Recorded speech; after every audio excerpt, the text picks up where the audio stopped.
하나님 나라의 일꾼, 하나되는 샘터, 하나샘터 생활에 오신 샘터원들을 환영하고 축복합니다. 오늘은 소망 3마을, 사랑 2마을 샘터장님과 함께 교재를 살펴보겠습니다. 오늘은 2단원, 은혜와 심판 마지막 시간입니다. 8과 의와 공도를 통해서 심판받아 마땅한 우리들을 사랑하셔서 구원의 은혜를 어떻게 베푸시는지 살펴보도록 하겠습니다. 교재를 통해서 날마다 나를 구원해 주신 하나님의 은혜를 기억하고 고백하며 살아가는 하루가 되기를 소망합니다. 8과는 하나님이 아브라함에게 찾아오셔서 이전에 하신 약속을 다시 확인하고 그에게 사명을 주시는 내용입니다. 특별히 아브라함뿐만 아니라 그의 자손들에게까지 대대로 이어질 것이라는 약속의 말씀을 소개하고 있습니다. 그리고 그 약속이 우리에게까지 미친다는 것을 기억하면서 오늘 교재를 살펴보겠습니다. 이에 대한 학습 요점이 소개되고 있는데요. 우리 이미배 권사님이 읽어주시겠습니다. 택함을 받은 자, 구원을 받은 자에게는 빛과 소금의 사명이 있다. 하나님은 우리를 죄와 사망으로부터 구원해 주셨습니다. 그런데 그 구원에는 목적이 있죠. 이 목적은 단순히 개인 한 사람이 구원받는 것으로 끝나지 않습니다. 하나님은 구원받은 사람을 통해서 구원의 역사가 계속 이어지기를 원하십니다. 아브라함을 구원하신 하나님은 그를 통해서 그의 자손들 또한 믿음의 자녀가 될 것을 약속하셨습니다. 아브라함의 믿음이 자녀들에게 그대로 이어지는 것이죠.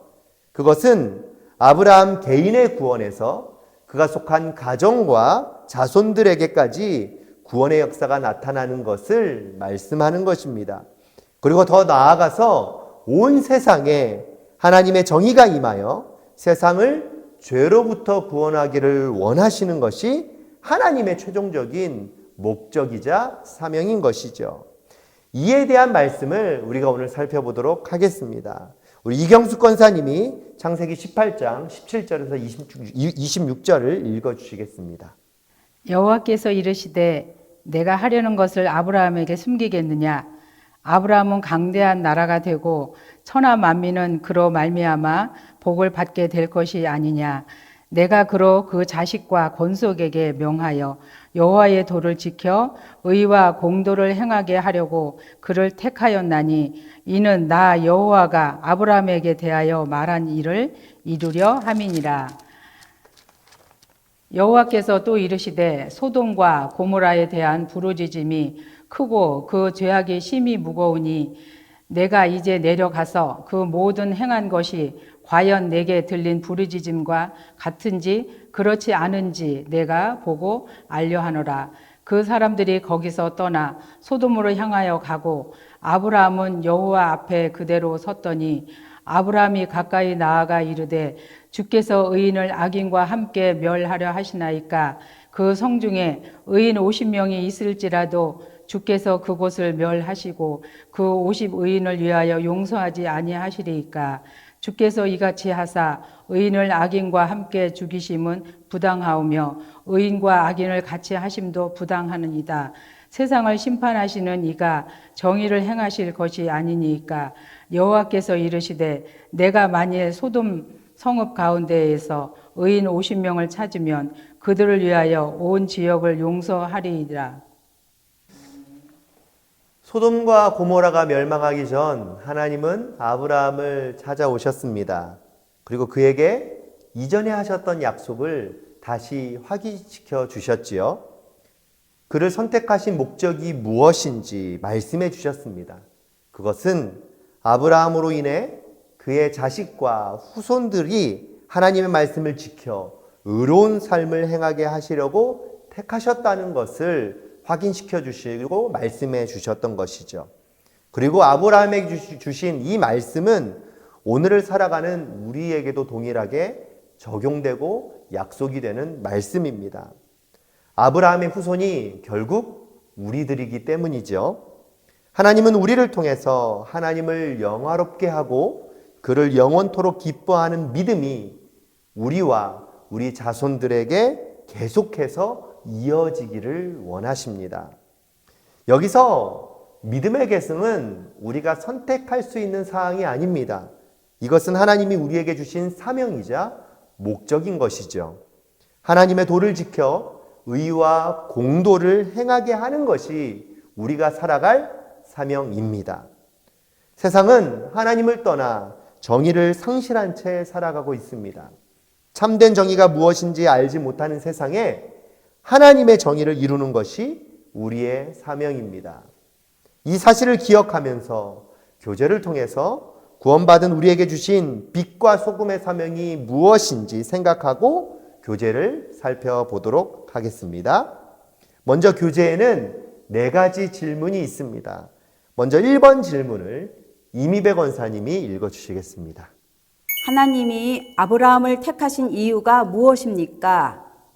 하나님은 아브라함을 복의 통로로 부르셨습니다. 또한 그를 통해 믿음이 계승되기를 원하십니다. 창세기 18장 19절 상발절 말씀을 읽어보시기 바랍니다.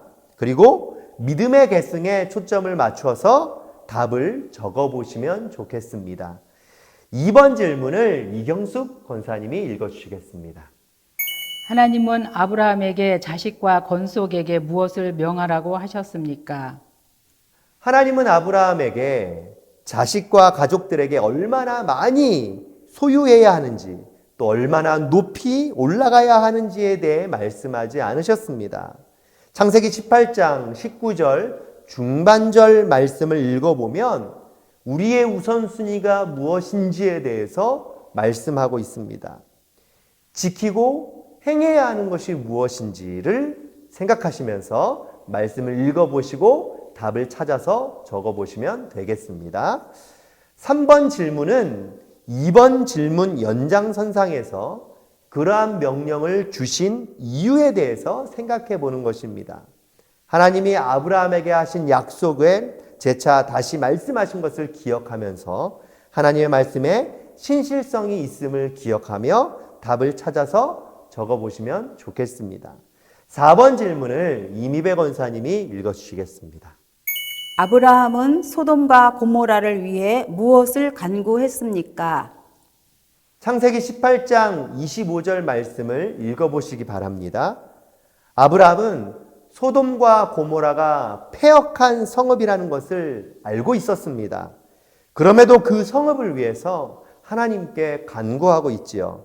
이때 아브라함은 하나님께 무조건적으로 간구하고 있지는 않습니다.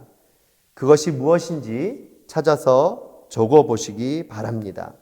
문제를 다 푸셨다면 마음 담기를 읽어보시면 좋겠습니다. 오늘 말씀과 딱 맞는 예화가 소개되고 있습니다.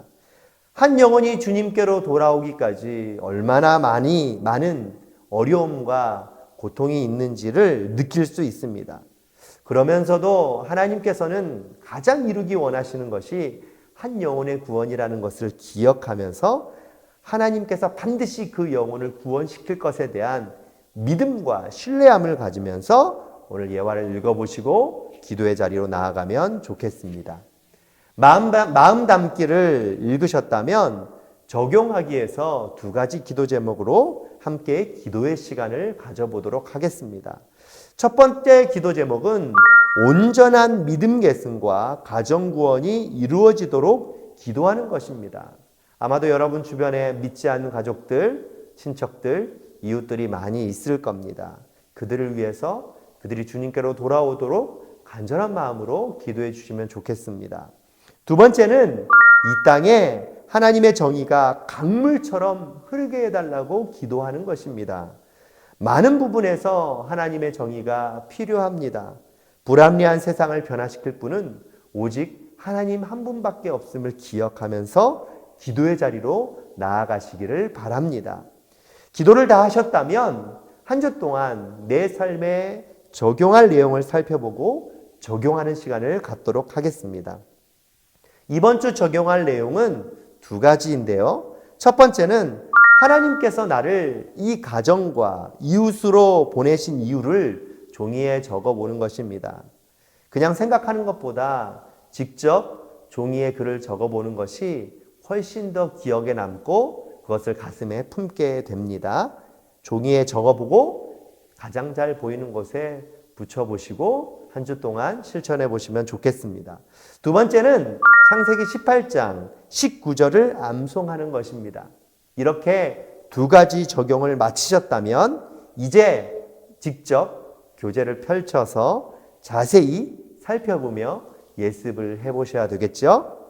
이번 주도 교재 예습을 통해 샘터 모임을 잘 준비해 주시고 말씀으로 하나 되는 은혜가 충만한 샘터의 시간이 되시기를 기대하고 기도합니다. 그럼 8과 예습을 시작해 보겠습니다.